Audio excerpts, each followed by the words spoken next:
yeah, I brought a Yaris.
Alright, so this is our new GR Yaris.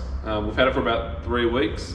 I've already played with it because I've got a mental problem. So the first day I got it, I put the drag in and we did some baseline runs. On a private road, of course. And we sort of settled around the 13.4, 13.5 quarter mile, 103, 104 mile an hour. Came back, I put a K&N panel filter in it. Again, ran out just to see, like, no one's really played with these cars. We improved our quarter mile time and our mile an hour. So then I got to play with the airbox. There's a dampener inside it. There's also a flap on the front. I've sort of deleted the flap, done an intake pipe down to a duct. We built a catback for the car, and the catback dropped it again. Then I did a mid pipe where the second cat is, and dropped it down again. We took it to Heathcote. Full boost actually got a video on it. It ran sort of 13.2, 13 flat, then a 12.8. And then went back the next weekend with a new mid pipe, and it ran consistent 1260s. The best was a 12.64 at 110.3 mile an hour. So we've picked up a lot. Like, to go from 103 to 110 is pretty massive. I haven't really done much else to the car apart from the intake, the exhaust. The tuner's stock. No one's cracked the ECU yet, so we can't do it. Thoughts of putting a Heltec or a Motec on it, but I'd rather flash it when it comes out, so I'm sure someone will crack that soon. Change the wheels. It's got Wet Sport TC 105Xs on it. So they're lighter. They're an 18 by 9.5 with a 255 sort of semi tire on them. So lighter wheels, bigger tires help with the launch, and just driving it harder than you're supposed to drive it. I think it's sort of clicked over 1500 Ks now. I took it to the drags that had 400, 500 Ks on it. Yeah, so it's been a cool car. So yes, it's a Yaris. There's not much Yaris about it. Mainly do barrows and shit, but as soon as I heard these were coming out, I had to get one. So that's what I've got. It's actually going away to get wrapped next week. So it's going to be like a gloss grey, kind of like Ford Raptor grey. Yeah, mainly because going through the hills and stuff, these things are going to get covered in stone chips with the bigger wheels on it.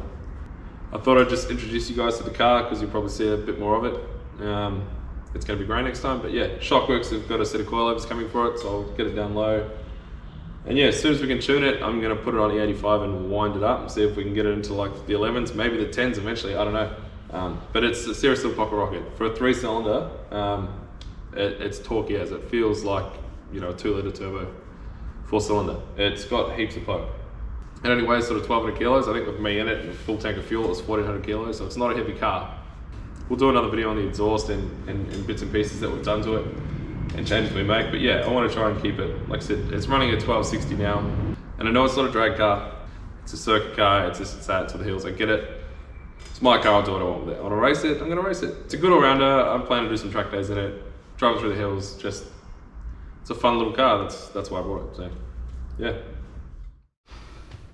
They have massive brakes, like same size as what's on your FBV Falcon. Not gonna lie, the cold start's a little bit obnoxious.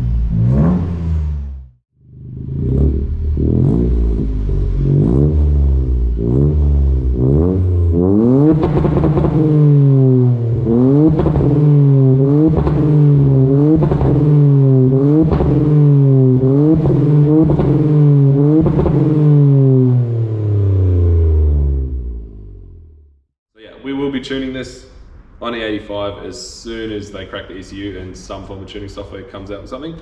There is a couple of piggyback signal bender options, you know, which basically tap into sensors, twist the signal, up the boost, change the timing, whatever. We're not going to do that. I'm not a big fan of that idea. So we'll wait, we'll tune it. Being direct injection as well as port injection, we should be able to use the 85 from the real fuel system upgrade to a point. 3-cylinder turbo, 200 kilowatt stock, 4-wheel drive, manual, killer. And it's not a 60 grand car, it was 39.90 drive away. First 1,000 units, that's what we got it for, so Kia Stinger boy, 39,950. Alright, so here is a screenshot from our Dragy app. Our best 0 to 100 was 4.52 seconds. Now that's including 3 gear shifts. If you can see the blue line, the speed, the dips, that's the gear shifts there. 0 to 60 mile an hour you can do quicker because that's like 96 k's an hour, which you can do just with 1 gear shift. So with 3 gear shifts, 4.5 is pretty quick. I mean, stock, they claim 5.5 seconds, I think. This is our quarter mile Dragy report. That's our PB really, 12.61 at 172.7 kilometers an hour.